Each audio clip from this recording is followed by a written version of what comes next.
En la clase del día de hoy vamos a resolver un par de problemas sencillos que tienen que ver con la temática que abordamos el día de ayer. Particularmente vamos a resolver un problema de movimiento armónico simple vertical y uno de péndulo simple. Problemas sencillos, ya que como les he explicado, el objetivo en el curso es que estos, estos nuevos sistemas que vamos a ver estos nuevos sistemas que vamos a ver parte eh, re- aparte del sistema masa resorte horizontal, usualmente no se estudian con tanto detalle como si se hace en el horizontal. Entonces, muchas veces los problemas van encaminados más que todo en encontrar variables muy generales del movimiento, como por ejemplo encontrar periodos, encontrar frecuencias, encontrar tiempos, cosas así. Entonces, vamos a ver este primer problema desde el RESNI, es el problema 1512.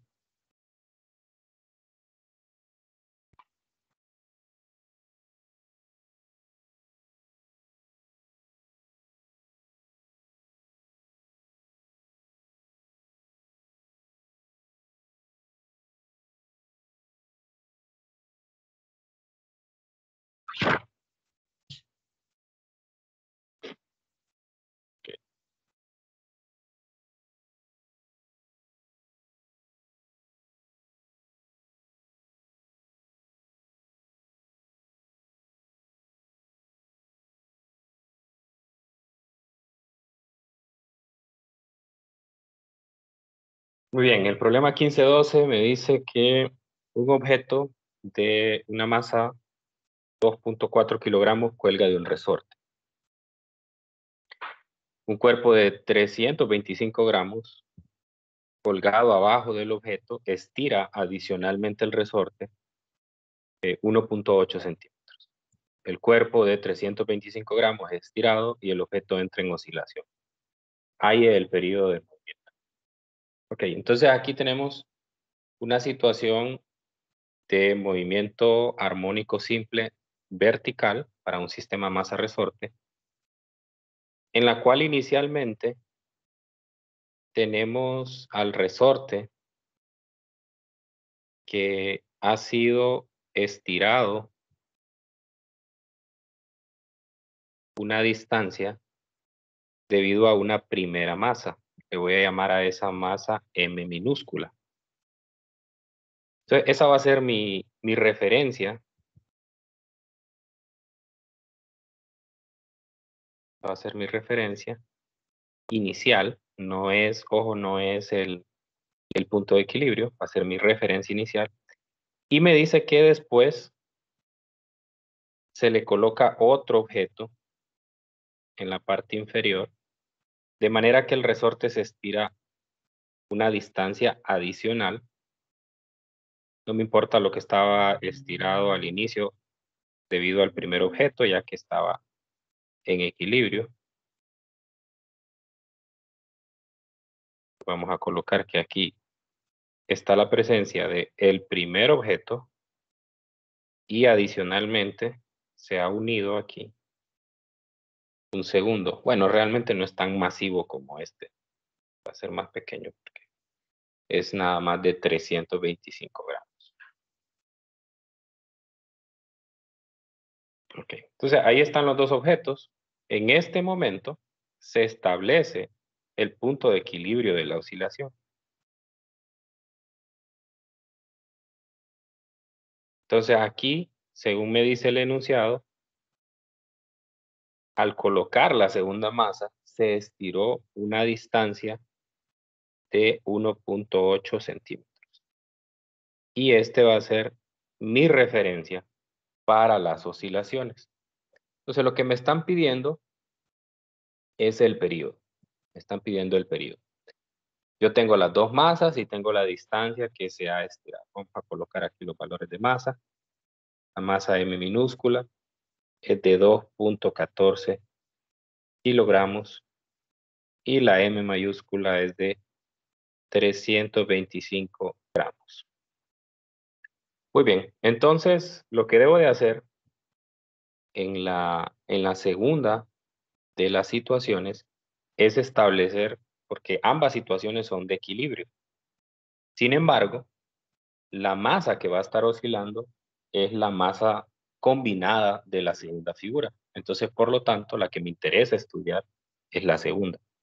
Entonces, en esa situación de equilibrio, yo voy a tener el balance de dos fuerzas. Una fuerza que va hacia arriba, que sería la constante del resorte multiplicada por X, que es el estiramiento, en este caso de 1.8 centímetros. Es el estiramiento que hay desde el equilibrio. Y hacia abajo voy a tener igual en magnitud que esa fuerza anterior, un peso. Pero en este caso va a ser el peso de las dos masas. Entonces va a ser M minúscula. Permítame, algo pasa aquí. Está borrando lo que escribí. Ok, ahí está. M minúscula más M mayúscula. Ese es el peso. Por la gravedad, ese es el peso, ¿no? Entonces, estas dos fuerzas están en equilibrio en ese momento. Y adicionalmente, para conseguir que ese sistema realice un movimiento armónico simple, tengo que estirarlo otra distancia, la cual no me interesa saber porque recuerde que el período, la frecuencia angular es independiente de la amplitud. Entonces no me interesa a mí y aquí hay que tener un poco de cuidado, no vaya a pensar que eso que le están dando ahí es la amplitud. Ok, entonces, bueno, yo sé que aquí la sumatoria de fuerzas en Y ha de ser igual a 0, por lo tanto, puedo encontrar que K por X es igual a la suma de las masas por la gravedad.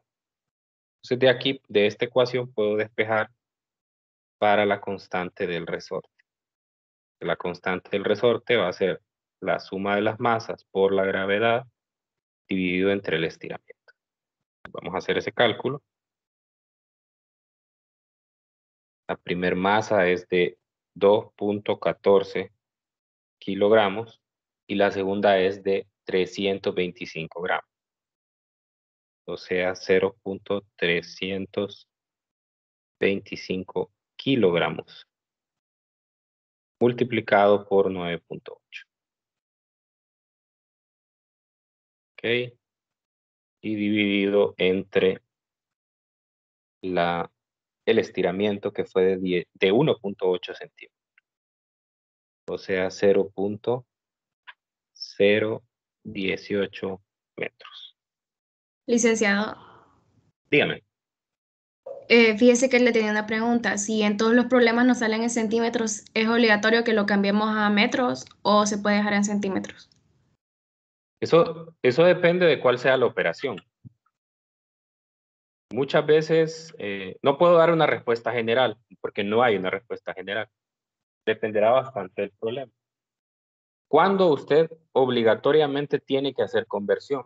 Cuando el cálculo, la cantidad interviene en un cálculo donde usted tiene que hacer una cancelación de unidades. Por ejemplo, en este cálculo que tengo aquí, si yo hubiese dejado en centímetros la distancia, entonces no la podría cancelar con los metros de la gravedad. Y entonces, por lo tanto, no tendría las unidades que corresponden. No tendría esas unidades. Entonces, ahí hay que tener cuidado. Bueno, aquí recuerde que las unidades de la constante resorte son newtons por metro. De hecho, no es necesario aquí cancelar. O sea, bueno, no es que no es necesario. Se junta aquí una sola unidad que serían kilogramos por metro sobre segundo. esos newtons, y aquí tiene metros. Entonces el resultado le va a quedar newtons entre metros. Entonces, si usted no hubiese convertido los centímetros, aquí le quedaría newtons por centímetro, que a la hora de meterlo, porque recuerde que después voy a llevar este cálculo al periodo, que es lo que me están pidiendo. Cuando lo meta dentro de la ecuación del periodo, no voy a poder cancelar bien las unidades, porque allá se espera que yo tenga una constante de resorte en unidades de newtons por metro. Ahora, hay otras situaciones donde no es necesario. Por ejemplo, bueno, no se me ocurre una ecuación de este tema, pero por ejemplo, en el segundo parcial uno a veces encuentra cosas como esta, ¿no? En una ecuación, volumen 2 entre volumen 1. Entonces, en situaciones como estas no es necesario porque esto implicará, digamos, tener centímetros cúbicos arriba, centímetros cúbicos abajo, ¿no? Entonces se van a cancelar.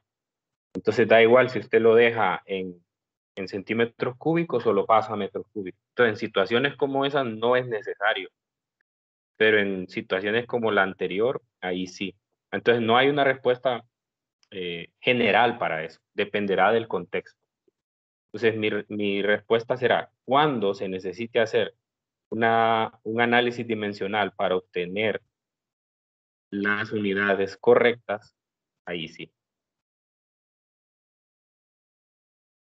Gracias, Lick. Bueno, a la orden. ¿Tienen la respuesta? De la constante. 342.055. Y Sí, 340 punto 1342.05. 05.1 le damos. Ok, listo. Entonces ahora lo que vamos a hacer es sustituir o bueno, buscar la ecuación del periodo. Este es el primer cálculo, la constante. ¿Por qué necesitaba la constante? Quizás eso debí decir al inicio. Aquí está por qué la voy a necesitar. El periodo es 2pi sobre omega. Y omega es la raíz de k sobre m. O sea que aquí me va a quedar por la raíz de m sobre k. Solamente que tengo que tener cuidado a la hora de poner la masa, porque es la suma de las masas, en este caso, dividida entre la constante de resorte. Ahora voy a sustituir, tengo que el periodo es 2pi por la raíz de la suma de las masas, que será 2.14 kilogramos más 0.325 kilogramos. Por ejemplo, aquí, volviendo a la pregunta de su compañera, aquí es obligatorio pasar esos 325 gramos a kilogramos porque los va a sumar con kilogramos. Entonces ahí no es opcional. Si usted lo deja en gramos, gramos no los puede sumar con kilogramos. Está la frase típica del profesor de física. No puede sumar peras con manzanas. Entonces, ahí obligatoriamente tiene que hacer una conversión. Y aquí viene el por qué era necesario en el problema anterior o en el cálculo anterior pasarlo a newtons por metro. Porque aquí me queda 1342.1 newtons por metro. Me hubiera quedado newtons, meter esto en la raíz. Vamos a hacer el análisis dimensional para justificar eso. En el numerador tengo kilogramos y en el denominador tengo newtons por metro.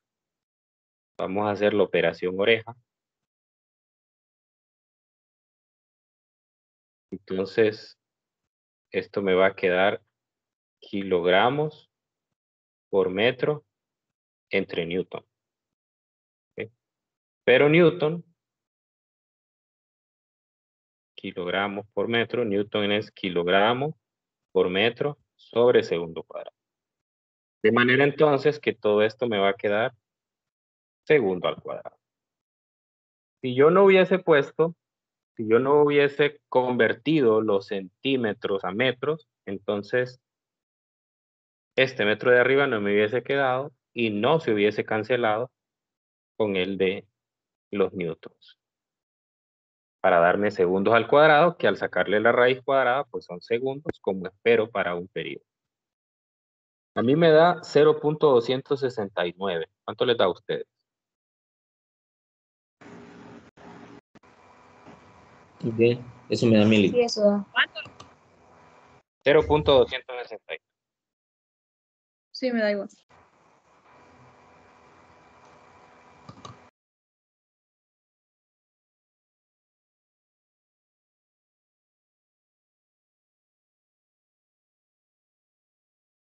En el examen a ustedes se les va a brindar el enunciado de los problemas, así como acá. Y van a estar configurados en el tipo de pregunta se llama tipo ensayo. Entonces usted pues tendrá que proporcionar alguna respuesta allí en el campus, ¿verdad? Pero lo que va a interesar es el procedimiento que usted haga. Entonces usted no se preocupe por cosas como que, a mí me dio 0.269 y a usted le dio 0.267 o 0.273, una cosa así.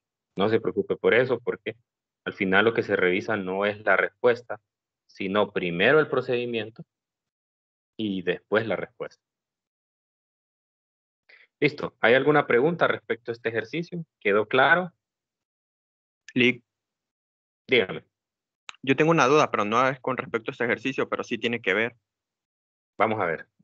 Por ejemplo, en la tarea hay un ejercicio que pide hacer así un sistema masa-resorte vertical, pero con energía, y pregunta acerca de la energía gravitacional. Lo que tengo duda es que la energía gravitacional se toma como si la amplitud que está más abajo es cero y la parte superior es dos veces la amplitud, o no debería ser así. Realmente no recuerdo un problema así en la tarea. No sé si tiene el número. Es par, permítame, lo voy a buscar. No recuerdo muy bien cuál es el número. Recuerdo que hay uno de energía, pero es de péndulo. No, es del sistema masa-resorte y es con energía. Que pregunta cuál es la energía gravitacional en el punto más bajo. Entonces, en el punto más bajo, yo pensaría que la posición es cero y en la parte más superior, que es la amplitud positiva, debería ser dos veces la amplitud, pero no sé si estoy bien. No recuerdo el número. Depende de la referencia.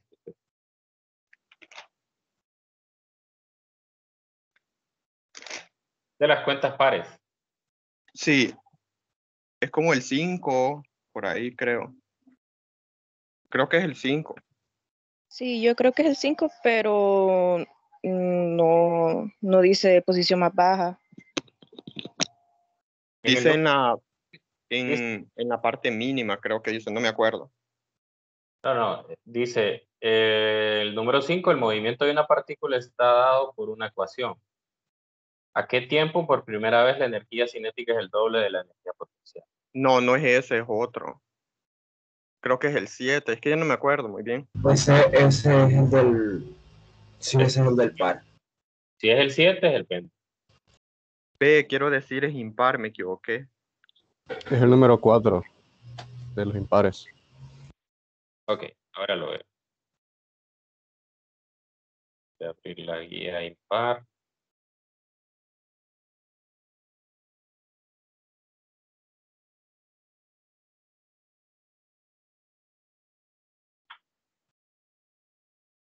Debería tener esa guía aquí en la tablet para poderla mostrar.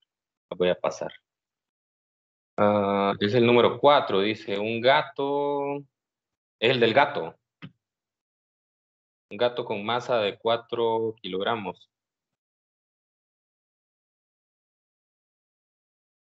Ok, sí es.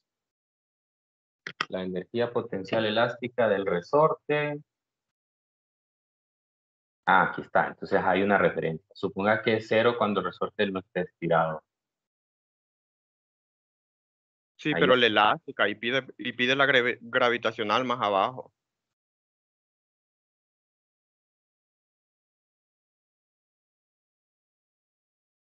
Entonces le está pidiendo todas las energías en 3 puntos, ¿verdad? En su punto más alto, en su punto más bajo y en su posición de equilibrio. Vamos a ver.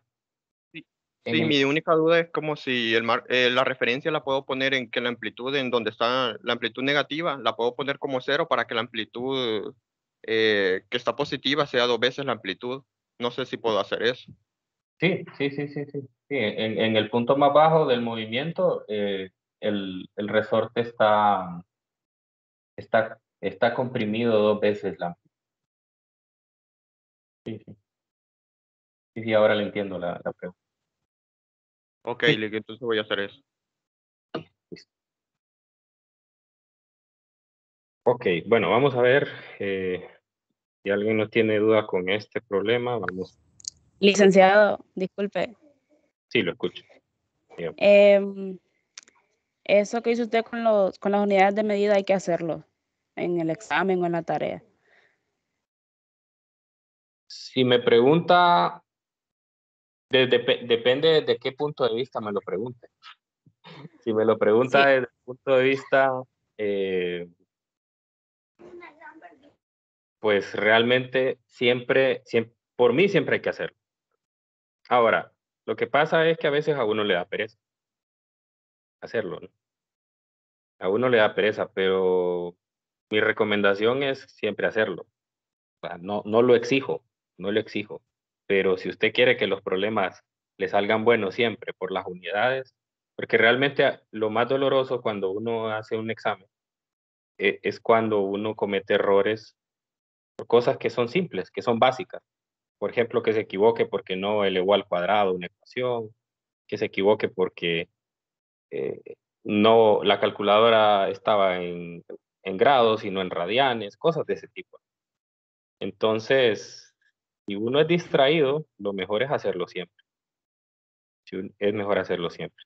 Ahora, mucha gente tiene una técnica que es infalible y es convertir todo siempre.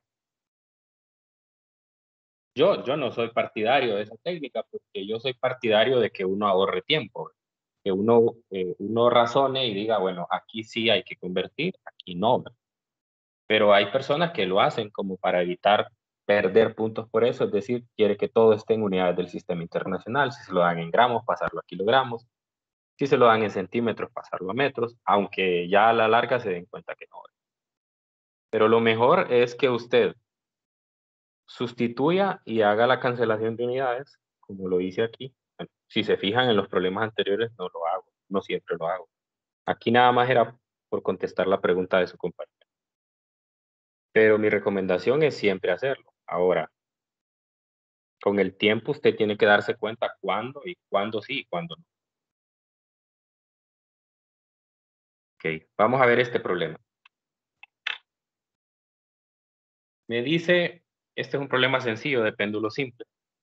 Me dice que se tira de un péndulo simple de 0.240 metros de longitud para moverlo 3.5 grados hacia un lado y luego se suelta. Inciso A, ¿cuánto tarda la lenteja?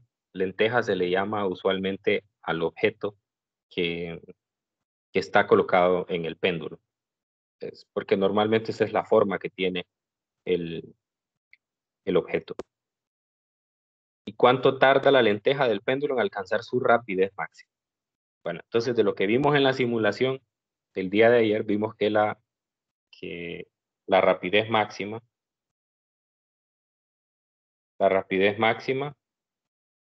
ocurre en la posición vertical, o sea, cuando θ vale 0. Entonces, en ese momento, nosotros podemos decir que si el péndulo se lanzó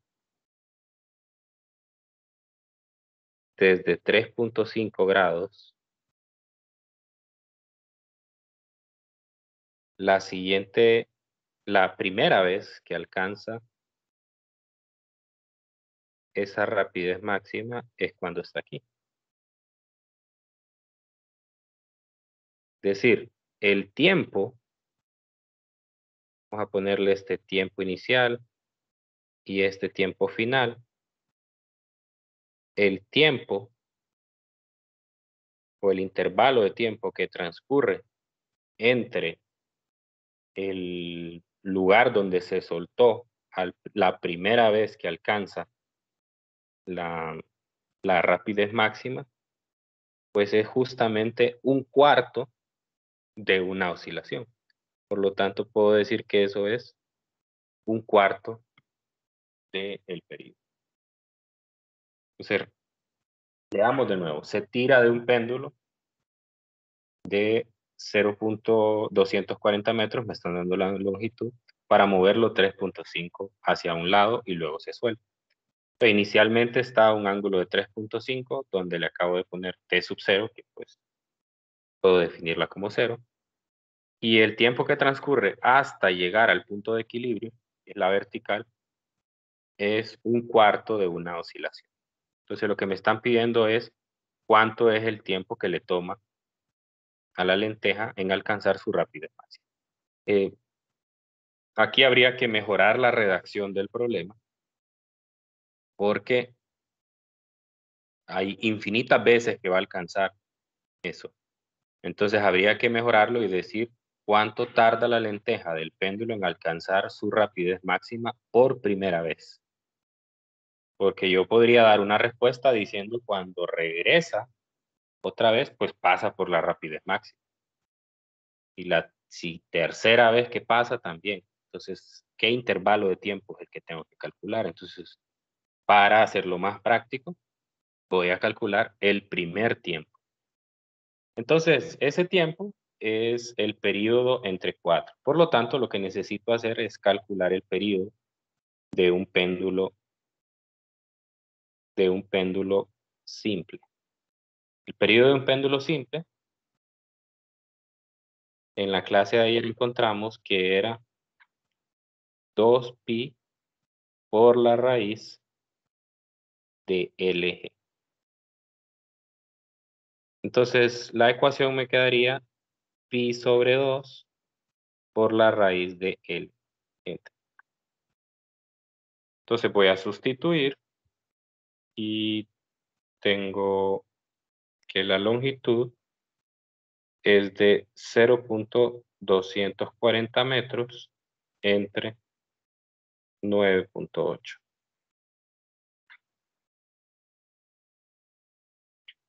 Y eso a mí me da 0.246.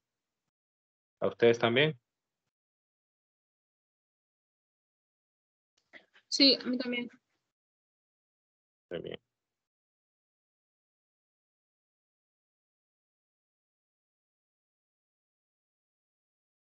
Listo, entonces, bueno, cosas como esta son las que se piden usualmente para los péndulos. Cosas que tienen que ver con rapidez máxima, cosas que tienen que ver con periodo, tal vez con energía, algo así, ¿no? Entonces, de hecho, les mencionaba también que en la tarea hay un ejercicio de péndulo simple, donde a ustedes, cuentas pares, donde a ustedes se les pide que determinen la velocidad máxima. Ayer lo preguntó un compañero en el grupo. Entonces uno puede usar métodos energéticos, ¿verdad?, para comparar la conservación de energía entre dos. Dígame, ¿alguien abrió el micrófono? El 7. Es el número 7, correcto. Ahora, ahí hay dos maneras de hacerlo, ¿verdad? Pero podría ser interesante que usted lo trate de hacer usando conservación de energía. O sea, es decir, Yo usé W por A. dígame. Usé W por A para la velocidad máxima. Okay.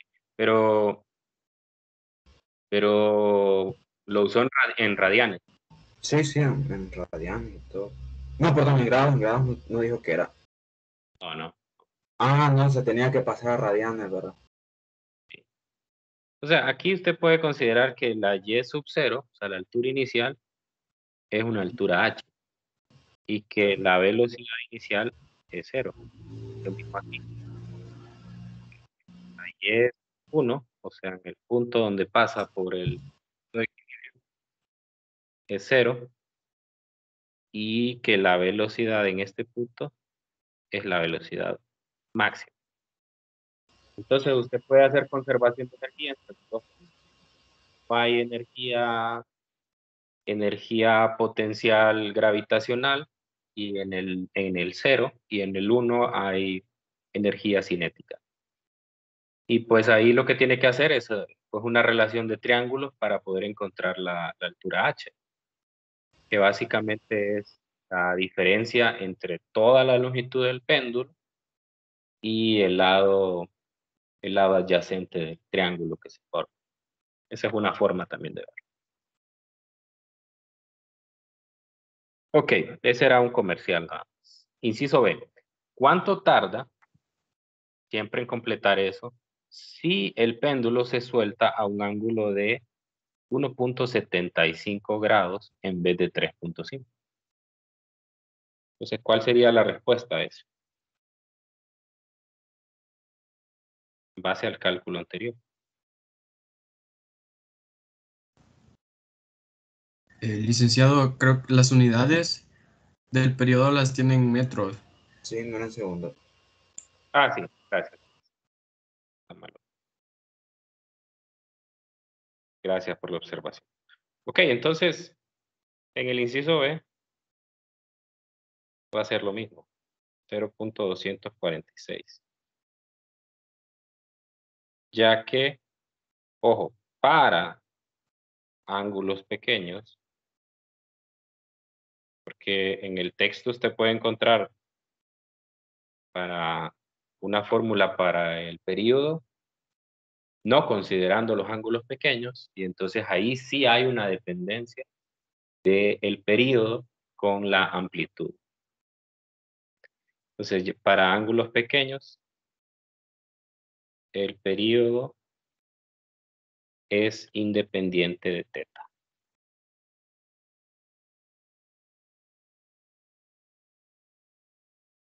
De la amplitud.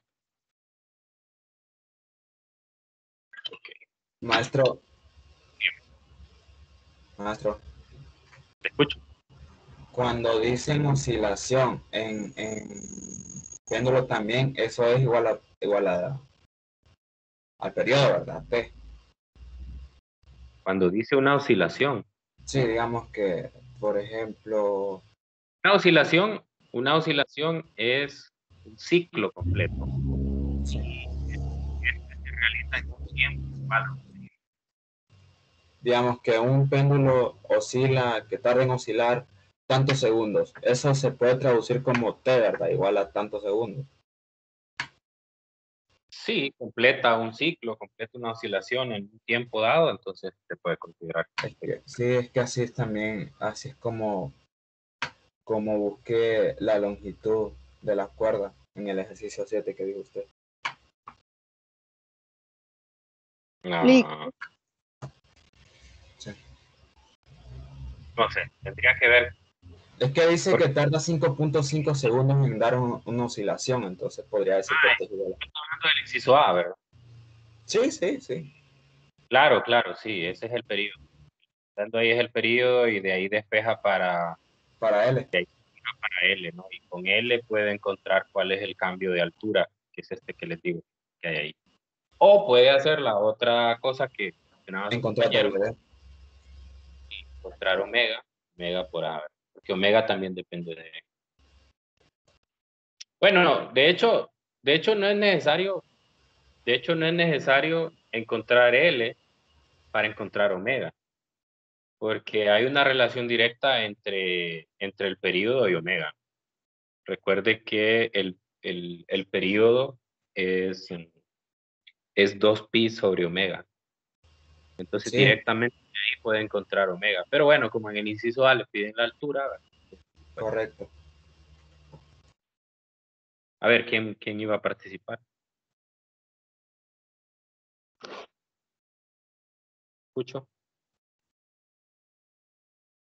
Lo que le iba a preguntar es que en el mismo ejercicio 7, yo le pregunté en el grupo que cuál era la velocidad máxima que se debía encontrar, si era la angular, pero usted me dijo que no, que era la traslacional.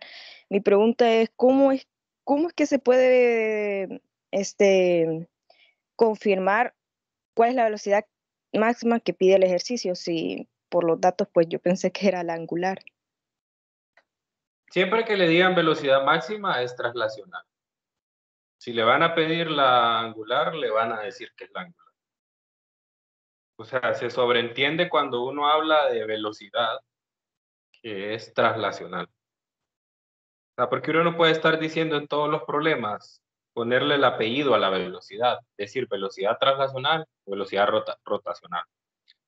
Cuando existen los dos tipos de movimientos, pues bueno, sí, ¿verdad? Pero por ejemplo, en el sistema masa-resorte nunca le dicen a usted calcule la velocidad traslacional máxima, porque ya se sabe que la masa se traslada, que no rota.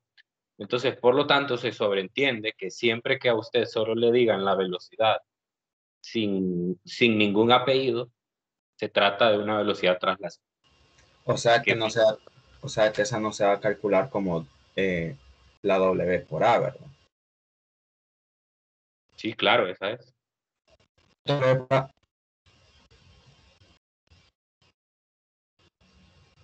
¿Cómo? que si es W por A la que nos estaban pidiendo, 7. Claro. Ah, entiendo. Ok, todo bien. Ok, gracias, Lick. Muy bien.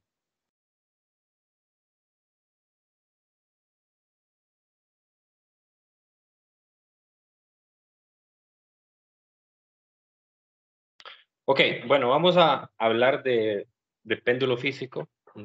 Rápido, tenemos 15 minutos todavía. Vamos a introducir las ideas al péndulo físico. Mañana vamos a hacer... Este péndulo es el más difícil porque intervienen varias cosas y a la hora de calcular o de demostrar la ecuación de movimiento. Vamos a ver. Entonces,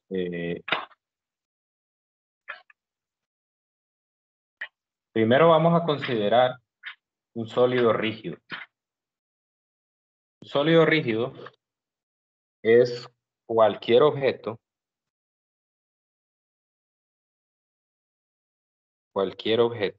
con una forma arbitraria.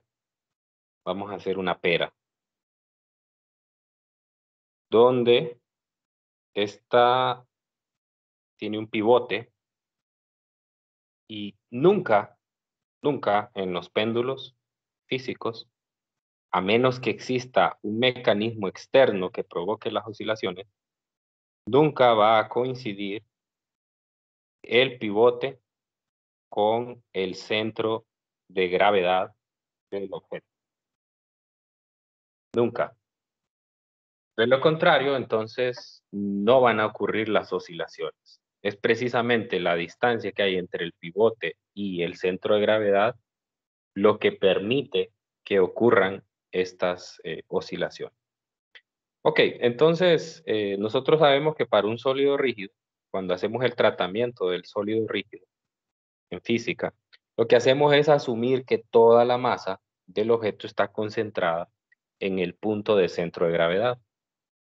Por lo tanto, nosotros dibujamos los vectores de fuerzas a las que está sometido el objeto sobre ese punto. Entonces, en este caso, yo voy a asumir que el objeto está siendo desplazado a partir del pivote. Está siendo desplazado, vamos a poner esta como la vertical, y está siendo desplazado un ángulo a partir de la posición de equilibrio. La posición natural de esto sería que el pivote o la línea que une al pivote y el centro de gravedad queden completamente verticales. Esa es la posición de equilibrio. Por lo tanto, yo he desplazado este objeto un ángulo teta. Si yo suelto ese ángulo, entonces, si yo suelto ese sólido, entonces va a empezar a hacer oscilación. Por lo tanto, ahí, en la posición en la que se encuentra, va a haber una fuerza que precisamente es la que permite que las oscilaciones empiecen. Y esa fuerza es el peso. Va a ser la masa por la gravedad. Ok, ahora vamos a cambiar un poco de contexto para poder demostrar la ecuación de movimiento del péndulo físico. En este caso, nos vamos a pasar, ya no, porque este no es un objeto que se traslada, sino que es un objeto que rota. Y es un objeto que rota debido a la presencia de un torque. Ese torque es provocado por el peso. Por lo tanto, entonces lo que tengo que hacer a continuación es descubrir realmente cuál es el torque que está asociado al movimiento de este sólido rígido. Entonces yo puedo, lo primero que debo de hacer es descomponer ese peso en sus componentes. Esta será la primera componente, es la componente en la misma dirección de la línea que une al pivote y el centro de gravedad. Esa será mg por el coseno del ángulo. Y tendré también la otra componente que va perpendicular a esa línea. Esa va a ser mg por el seno. ¿Sí? Ahí tengo mis dos componentes. De manera entonces que el objeto va a realizar rotaciones alrededor de un arco como este que estoy mostrando. Más o menos así. Ok, entonces, ¿cuál va a ser el torque? Recordemos un poco de la teoría de los torques. Entonces, yo sé que el objeto se está moviendo en el plano de la pantalla. Se está moviendo en ese plano. Entonces, quiere decir que si yo defino como Z la dirección del eje que entra a la pantalla o a la página, como quiera verlo, y menos Z el que sale de la pantalla o de la página. Entonces aquí yo voy a tener, en la posición en la cual estoy, voy a tener un torque que va en la dirección de Z. O sea, recuerde que cuando nosotros hacemos los torques, siempre utilizamos la regla de la mano derecha.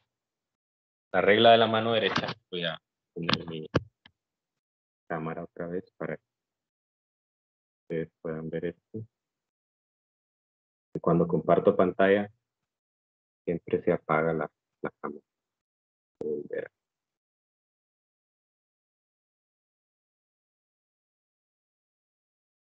Ok. Quiero ver si ven mi mano. Listo. Entonces, cuando uno hace los torques, siempre utiliza la regla de la mano derecha. Los dedos siempre van a apuntar en la rotación que va a existir. Entonces, en este caso, la rotación, ustedes tienen que la rotación ocurre de forma antihoraria, ¿no? Entonces, cuando usted hace la rotación de forma antihoraria con sus dedos, quiero ver si me ven ahí mejor, con sus dedos, entonces el dedo pulgar le va a indicar la dirección del torque, ¿no? La dirección del torque. Entonces, en este caso, esto va entrando hacia la página o hacia la pantalla. Si yo hago una rotación horaria, entonces el dedo pulgar sale de la página o de la pantalla, entonces quiere decir que va en la dirección de menos Z. Este va en la dirección de Z, ¿no? En la dirección de Z. Y por ser horario, es un torque negativo. Es un torque negativo. Listo, entonces volvamos a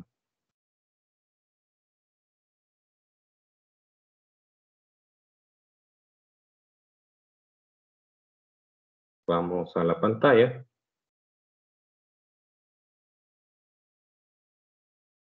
Entonces, por lo tanto, lo que puedo decir de este torque es que es un torque horario. Entonces es negativo. Negativo. Es un torque negativo. Luego lo que sigue en el componente del torque es cuál es la fuerza que está provocando ese torque. Entonces, en este caso es el segundo. Siempre el torque tiene tres componentes. La dirección, en este caso es negativo porque es horario. Luego la fuerza que lo está provocando. Y lo que sigue es encontrar el brazo de momento, o a veces llamado también el brazo de palanca. El brazo de momento siempre se determina dependiendo de cuál sea la línea que una al pivote y al centro de masa. Entonces, siempre se va a hacer una extensión de la línea que une a el pivote con el centro de gravedad, de manera que vaya a cruzar perpendicular a la. Lo voy a hacer con el ejemplo más sencillo, que es el de la barra.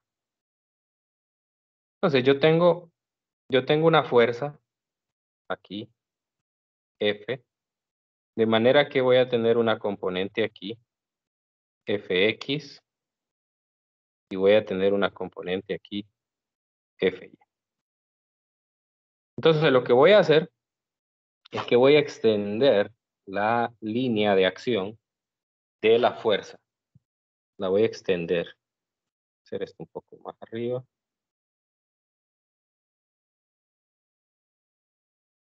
Voy a extender la línea de acción de la fuerza.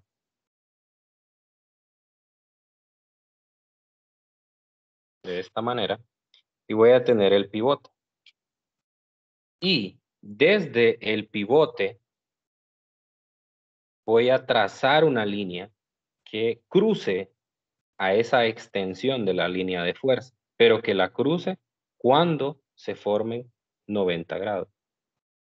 Eso es más o menos como aquí. Entonces, este de acá es el brazo de momento. Es el brazo de momento. ¿Ok? Entonces, eso mismo es lo que yo hice aquí. Eso mismo es lo que hice yo aquí. Si usted extiende la línea de acción, entonces eso va a coincidir con un lado del triángulo, que será el lado correspondiente a la distancia de acá de multiplicado por el seno de teta. Entonces, esto viene acá, que será D por el seno de teta. Esa es una manera de verlo. Hay otra manera. Hay una manera más simple. Bueno, a mi parecer más simple, solamente que matemáticamente puede ser más complicada. Y es considerar el torque utilizando un producto cruz. Producto cruz. Recuerde que el torque es el producto cruz. El torque, un vector. Bueno, a veces se le llama, bueno, sí, dejémoslo como vector. R cruz E. Entonces, lo que uno hace aquí es que considera un vector desde el pivote hasta la línea de acción. Ese será R. Y F será la fuerza. Entonces lo que tiene que hacer es un producto cruz entre los dos. Recuerde que el producto cruz, la magnitud del producto cruz es la magnitud del primero por la magnitud del segundo por el seno del ángulo. Entonces, ¿cuál es la magnitud del primer vector? Es la distancia D. ¿Cuál es la magnitud de la fuerza? En este caso es el peso, mg. Y luego el ángulo que hay entre los dos, que es el ángulo θ, que hay entre el vector R y E. Entonces, siempre me da exactamente. Ahí dependerá de ustedes en cuál sea de su preferencia. Ahora, nos quedamos con eso. Bien, ¿para qué me sirve eso? Para encontrar entonces, usando la segunda ley de Newton en forma rotacional, que es la sumatoria de torques. Sumatoria de torques. Y esto tiene que ser igual al momento de inercia multiplicado por la aceleración del objeto. Entonces, la sumatoria de torques, en este caso en Z, es igual a I por alfa Z. Entonces, aquí solo hay un torque, será mg por el seno de θ. Recordemos que aquí hay otra componente de fuerza, pero realmente la mgc o seno de θ esta no realiza un torque, porque si se fija va en la misma dirección de la distancia d. Ahora, traducido en esta ecuación, es mucho más fácil verlo, porque quiere decir que el vector R y el vector F son paralelos. Si dos vectores son paralelos, su producto cruz da 0. Entonces, por eso me quedo con el segundo. Muy bien. El momento de inercia, pues va a depender de cuál sea el sólido rígido. Ojo, no es el momento de inercia alrededor del centro de masa. Es es el momento de inercia alrededor del pivote. Y la segunda derivada, pues va a ser la segunda derivada de θ con respecto a t cuadrado. Entonces hago el despeje tradicional para buscar la ecuación de movimiento del movimiento armónico simple y me va a quedar menos mgd entre I por el seno de θ. Otra vez, estoy igual que como en el péndulo simple. Esto no es un movimiento armónico simple.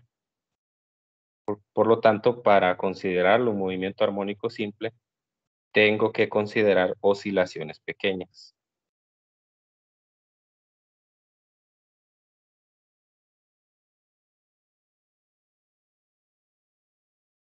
Oscilaciones pequeñas. Entonces, en oscilaciones pequeñas, la segunda derivada de θ es aproximadamente menos mgd entre I por θ. Entonces, esa es la ecuación de movimiento del movimiento del péndulo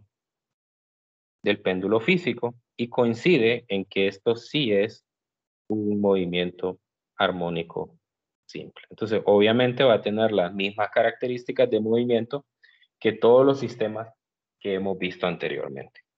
Ahora, puedo identificar directamente de esta ecuación que omega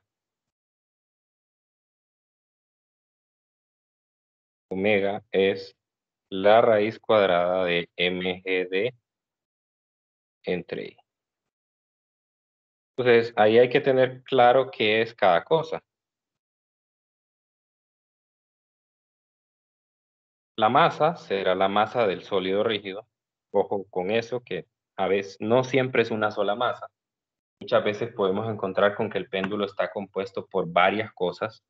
Entonces va a ser la suma de esas varias cosas. Luego D es la distancia que hay. Vamos a volver a la figura original. Es la distancia que hay entre el pivote y el centro de gravedad. Nunca va a ser 0. Ojo, nunca va a ser 0. Solo vea la ecuación cómo es de determinante esa distancia. Si la distancia es 0, entonces omega es 0. O sea, no hay oscilaciones. Entonces, siempre va a haber una distancia entre el pivote y el centro de gravedad. Eso en lo que se traduce es que nunca el sólido rígido está oscilando alrededor de su centro de gravedad. Por lo tanto, la cantidad que está en el denominador, que es la I, nunca en un péndulo simple, en péndulo físico, perdón, nunca va a ser el momento de inercia alrededor del centro de masa, sino que va a ser el momento de inercia alrededor de un pivote que es paralelo al eje que pasa por el centro de gravedad. Y para encontrar esos se utiliza un teorema que se llama el teorema de ejes paralelos. Entonces, ahí vienen las dificultades de este péndulo, que usted para determinar el momento de inercia tiene que usar el teorema de ejes paralelos y esa distancia de no siempre es tan directa. Bueno, en los problemas sencillos sí, ya viene dada la distancia de, pero en muchos problemas hay que calcular y esa distancia de se determina utilizando las fórmulas de el Y centro de masa. De todo eso vamos a hablar mañana. Mañana lo vamos a ver en el contexto de un problema para que no sea tan complicado verlo y ver de qué manera es que se calculan esas cantidades. Muy bien, entonces, no sé si tienen alguna pregunta antes de que cerremos la clase. Ya son las 10. Liga, a mí solo me quedó una duda. Vamos a ver. Cuando analizó el torque, Sí. digamos, la fuerza que estaba considerando o la que hace el movimiento es como la que está en el eje X, ¿verdad? La componente del peso. Bueno, aquí no hay un eje X exactamente, pero sí, sí podría decir, es la que va tangencial. Ajá. La que va al movimiento, sí. Esa de hecho es la fuerza restauradora, ¿no? O sea, la componente mg por el seno de teta es la fuerza restauradora en el péndulo físico. Igual que en el caso del péndulo simple, ¿se acuerdan? mg por el seno de teta también. Esa es la fuerza restauradora. Ah, ok. Ok, bien. Entonces, no sé si tienen otra pregunta. Si no, pues cerramos aquí y nos encontramos mañana. Les anuncio desde ya que este viernes sí vamos a tener clase.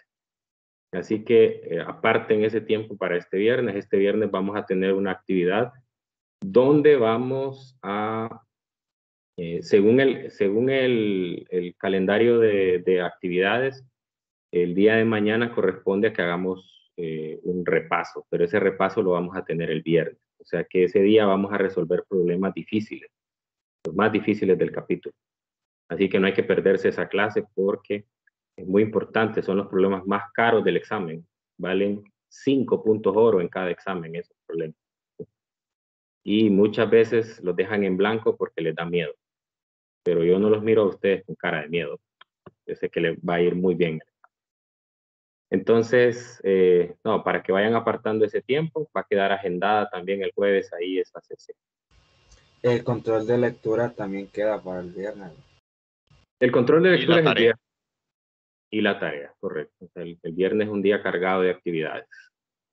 El control de lectura es de 2 a 5 y la tarea se presenta hasta antes de la medianoche. Ok, bueno, entonces nos vemos mañana. Cuídense mucho. Tengan un feliz día. Buenas tardes, gracias. Gracias. Gracias. Buen día. Buen día, Lick.